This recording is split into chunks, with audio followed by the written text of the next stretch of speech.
प्यारे प्रदेशवासियों, नमस्कार।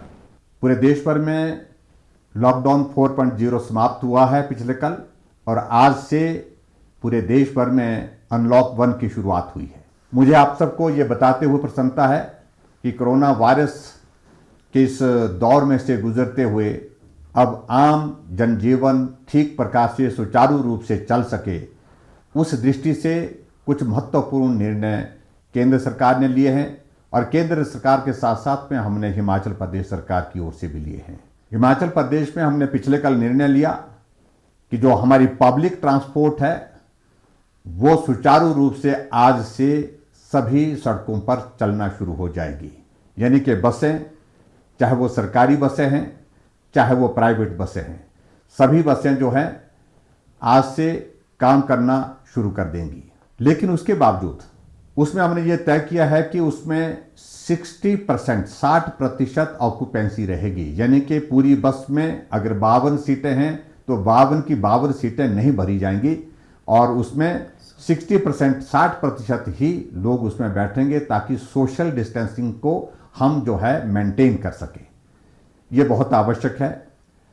और उसके साथ साथ में ये भी हमने तय किया है कि बस में चढ़ने वाली हर सवारी मास्क का इस्तेमाल करेगी। अगर बिना मास्क के कोई जाएगा तो उनको बस में जाने की अनुमति नहीं होगी।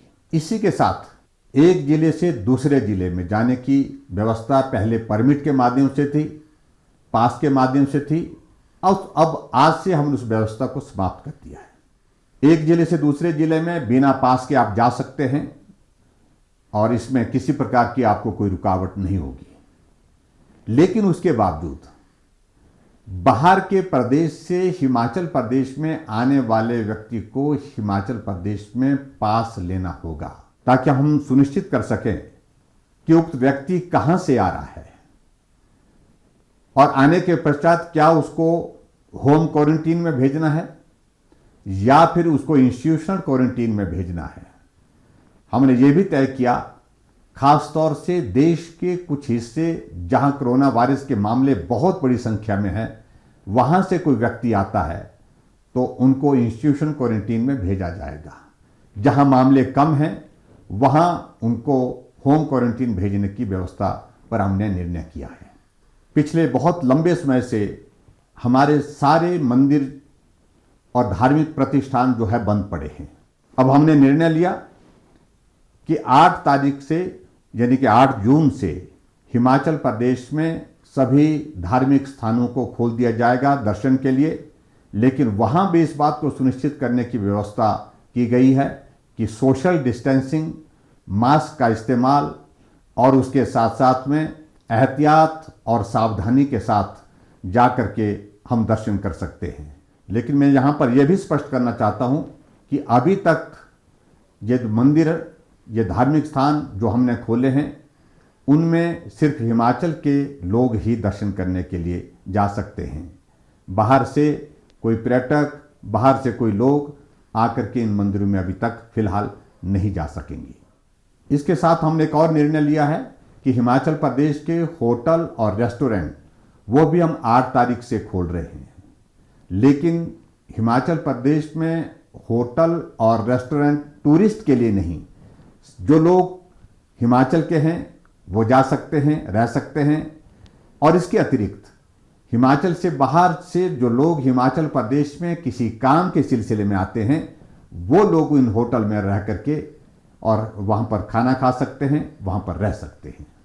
लेकिन मैं ये भी स्पष्ट करना चाहता हूँ कि रेस्टोरेंट में भी 60% कैपेसिटी ही हम जो है यूटिलाइज कर सकते हैं, प्रयोग कर सकते हैं। हमने एक और भी निर्णय लिया है। अभी हिमाचल प्रदेश में शिक्षण संस्थान नहीं खुलेंगे, इसके बारे में जो निर्णय हम लेंगे वो जुलाई के माह में लेंगे। मैं आप सबका बहुत आभार व्यक्त करता हूं, आप सबका बहुत सहयोग मिला है। हम इस दौर को पार करने के लिए आगे बढ़ रहे हैं, और बहुत तेज़ी से जो कोरोना वायरस के जो पॉजिटिव केसेस हैं उनके स्वास्थ्य में सुधार हो रहा है। और मैं उम्मीद करता हूं बहुत जल्दी हम जो है हिमाचल प्रदेश में कोरोना वायरस के उस दौर से बाहर निकलने की परिस्थिति में हो पाएंगे। मैं उन सभी भाई बहनों से निवेदन करना चाहूँगा जो विशेष तौर से दूसरे प्रदेशों से हिमाचल प्रदेश में अपने घर पहुँचे हैं, अगर आप होम क्वारंटीन में हैं अगर क्वारंटीन का टाइम उनका पूरा नहीं हुआ है तो पूरी सावधानी और एहतियात बरतने की कृपा करें, ताकि आपका परिवार के साथ साथ में हमारा समाज जो है किसी तरह से भी संक्रमित ना हो सके। इसके अतिरिक्त जो इंस्टीट्यूशन क्वारंटीन में हमारे भाई बहन हैं, उनको थोड़ी कठिनाइयों का सामना करना पड़ रहा है, लेकिन उन कठिनाइयों का सामना करते हुए आप हमको पूरा सहयोग देंगे, ऐसी मैं उम्मीद करता हूं। और हिमाचल प्रदेश के सभी कोरोना वॉरियर्स का भी मैं आभार व्यक्त करता हूं, जिन्होंने अपने जीवन की परवाह किए बिना हमेशा तत्पर होकर के लोगों की सेवा करने के लिए इस संकट के दौर में मुड़ करके नहीं देखा, उनका भी मैं आभार व्यक्त करता हूं। एक बार फिर से मैं आप सबके सहयोग के लिए आभार व्यक्त करता हूं। बहुत बहुत धन्यवाद। नमस्कार। जय हिंद, जय हिमाचल।